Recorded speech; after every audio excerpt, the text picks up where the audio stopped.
Bienvenue pour ce nouveau Deep Dive. Aujourd'hui, on se plonge dans un texte assez fascinant, le chapitre 7, la responsabilité de l'harmonisation avec l'univers. L'idée de base, si je comprends bien, c'est que notre évolution perso est liée, mais alors vraiment directement liée, à l'équilibre de l'univers entier. Notre mission, là, c'est d'essayer de décortiquer ce lien et de voir quelle serait notre place là-dedans. Ok alors, le texte démarre fort quand même. Il dit que rien n'est laissé au hasard, que même nos potentiels, nos éclairs de génie, tout ça, ce serait déjà inscrit en nous, quoi, dans notre essence. Déterminisme. Mais attention, pas un déterminisme qui enferme, c'est plutôt présenté comme des balises, on pourrait dire, un cadre pour nous guider dans notre exploration. L'auteur insiste beaucoup sur le fait que cette structure est juste et qu'on est tous complémentaires. Pas la peine d'envier le voisin, en gros. Chacun participe à l'ensemble, que ce soit au niveau planétaire ou carrément universel. On serait comme des cellules d'un organisme immense et vivant. Le texte l'appelle le Dieu univers. Le Dieu univers, est-ce que la source le décrit comme une entité consciente ou c'est juste une image pour l'interconnexion ? Alors, il est dépeint comme un organisme vivant, oui. Ça suggère une forme de conscience globale, c'est vrai, mais surtout l'accent est mis sur le système interdépendant, où chaque partie a un rôle bien précis, moins sur la nature exacte de cette conscience que sur la fonction de chacun. Et cette fonction, justement, elle implique notre imagination, notre capacité à créer, à transformer. Oui. Mais, et ça c'est crucial, toujours dans les limites de nos potentiels de départ, de ce fameux cadre. Ah, et c'est là que ça devient vraiment intéressant. Parce que le texte, il met en garde là, assez sérieusement même. Il dit qu'il faut surtout pas essayer de modifier nos capacités fondamentales, nos dons de base. Il parle même d'apprenti sorcier. Pourquoi cette prudence ? C'est quoi ces variables inconnues dont il parle ?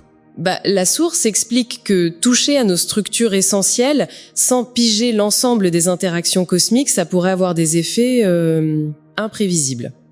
Et potentiellement désastreux, pas juste pour nous, mais pour tout l'équilibre collectif. C'est une alerte contre l'orgueil, quoi. La tentation de jouer à Dieu, si on veut, sans avoir la vue d'ensemble. Donc, plutôt que cette modification un peu hasardeuse, le texte propose une autre voie pour évoluer. D'accord.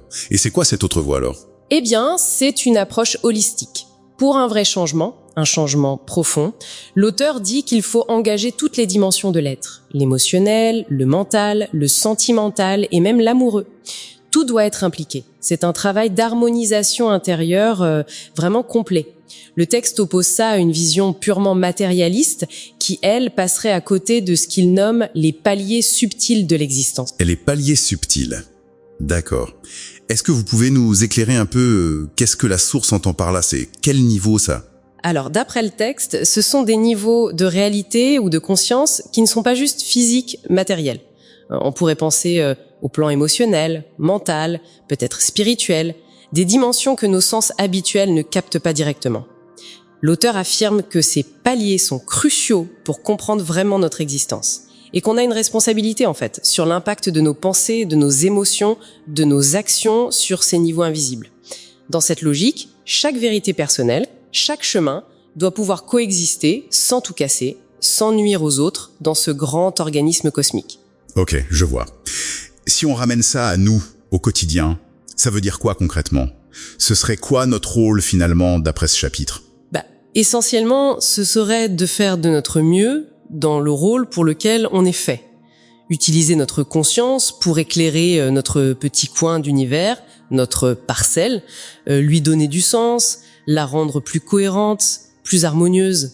Le texte dit spécifiquement que nous, les terriens, on a un corps physique pour agir sur la matière dense, mais aussi des corps subtils. Des corps subtils. Comment la source les décrit ? Et ils servent à quoi au juste ? Ils sont présentés un peu comme des véhicules non physiques, des sortes de couches de notre être, si on veut, et ils nous permettraient justement d'appréhender et d'interagir avec ces autres niveaux vibratoires, ces fameux paliers subtils. Du coup, même une petite contribution qui nous paraît modeste, une pensée sympa, une action juste, mieux se comprendre soi-même, ça participerait en fait à l'harmonie globale via l'influence qu'on a sur ces différentes dimensions. Donc pour résumer, ce chapitre nous voit comme des éléments conscients et interconnectés dans un univers qui est vivant, structuré. On n'est pas isolé, quoi. Notre évolution, nos choix, nos états intérieurs, tout ça résonne dans l'ensemble. La clé, selon l'auteur, ce serait d'apprendre à harmoniser notre être multidimensionnel, le physique et le subtil, pour remplir au mieux notre rôle unique et contribuer à l'équilibre général. Et ça nous laisse avec une question pour la suite peut-être.